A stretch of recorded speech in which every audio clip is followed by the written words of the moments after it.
नमस्कार दोस्तों, स्वागत है आपके अपने channel Buddha the art of life में। दोस्तों, अगर आप अपने आलस्य से परेशान हैं, आपका किसी भी काम में मन नहीं लगता है, आप अपने काम को कल पर टालते रहते हैं, तो अब आपको अपने आलस्य को लेकर परेशान होने की जरूरत नहीं है।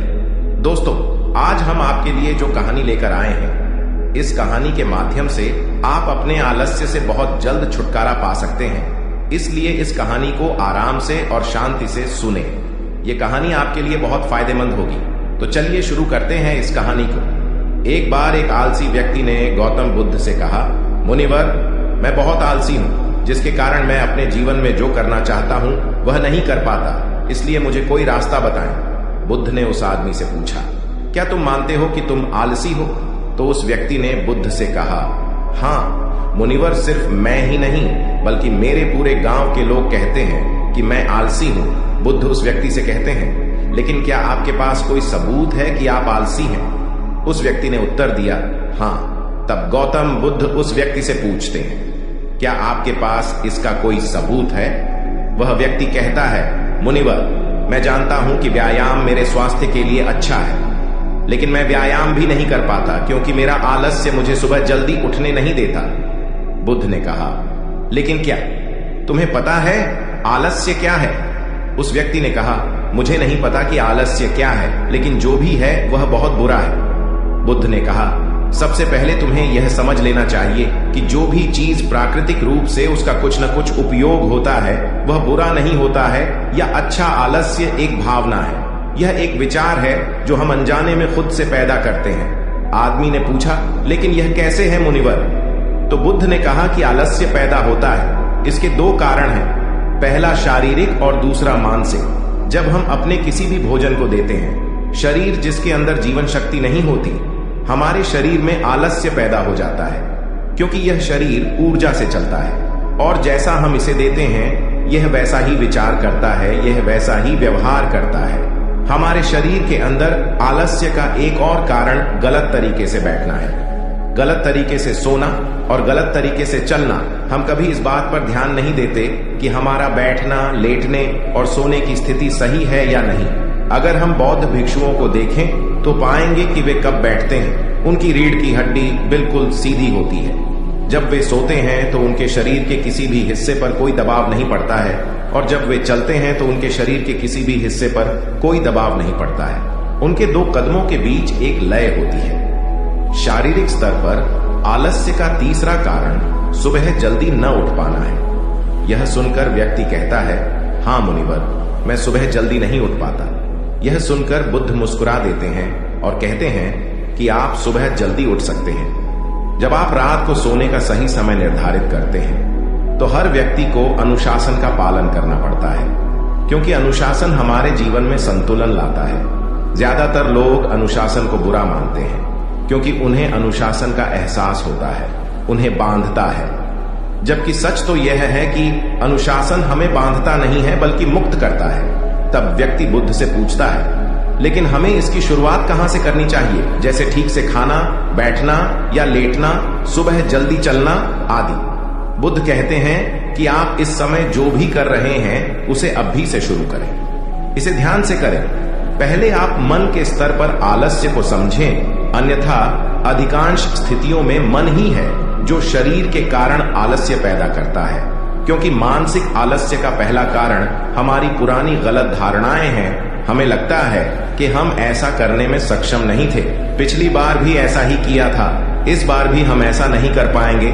जब हम खुद को सक्षम नहीं मानते हैं तो आलस्य अपने आप ही हम पर हावी हो जाता है। दूसरा कारण है छोटे और आलसी लोगों का साथ देना।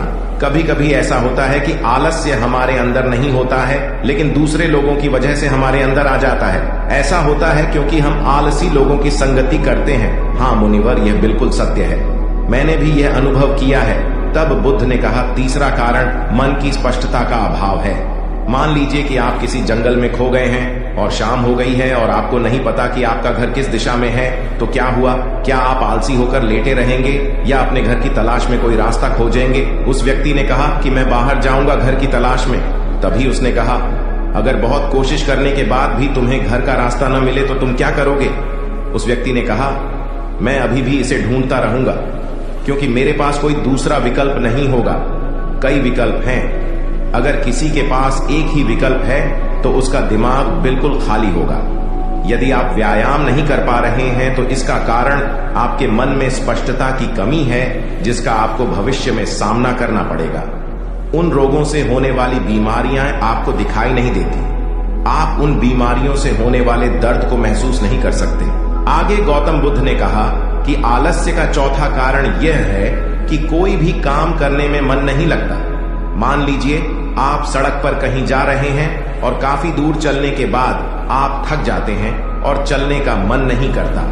ऐसा तब हो रहा है जब आप किसी शेर को अपने पीछे भागते हुए देखते हैं। तो क्या ऐसी स्थिति में भी आप अपने आलस्य के कारण वहीं रुकेंगे? नहीं। तो समझ लीजिए कि आलस्य आपको वह काम करने से रोकता है जिसे करने का कोई बड़ा कारण नहीं है। तब उस व्यक्ति ने बुद्ध से कहा, धन्यवाद मुनिवर, अब मुझे आलस्य का पूरा खेल समझ में आ गया है। भगवान गौतम बुद्ध उस आलसी व्यक्ति से कहते हैं, मेरी एक बात हमेशा याद रखना, जहां स्पष्ट हो या कोई काम करने का कोई बड़ा कारण हो, वहां कभी आलस्य नहीं हो सकता। दोस्तों, आलस्य मनुष्य का सबसे बड़ा शत्रु है, क्योंकि आलस्य जीवन में कभी भी प्रगति नहीं कर सकता। चलो, आलस्य मनुष्य को इतना निकम्मा बना देता है कि उसे परिश्रम से घृणा हो जाती है और वह सदैव आराम की अवस्था में ही रहना चाहता है। इसके लिए मेहनत के चश्मे की जरूरत होती है, जो आलसी व्यक्ति के पास नहीं होता। आलसी व्यक्ति को आलस्य दिन ब दिन अपनी चपेट में लेता जाता है, जिसके परिणाम स्वरूप वह दिन ब दिन मेहनत से भागने लगता है। मेहनत ही खत्म हो जाती है। शत्रु ने आलस्य कहा, नमक सिर्फ दोस्त हो सकता है, इसके अलावा इसे खत्म करने का कोई रास्ता नहीं है। मेहनत से दोस्ती करने के बाद यह दुश्मन अपने आप खत्म हो जाता है। मेहनत ही सफलता की कुंजी है। इस बात को केवल एक मेहनती व्यक्ति ही समझ सकता है, क्योंकि वह कड़ी मेहनत के महत्व को अच्छी तरह से जानता है। वह जानता है कि कड़ी मेहनत ही उसकी सच्ची दोस्त है, और इस दोस्त की मदद से वह अपने जीवन में हमेशा प्रगति करेगा।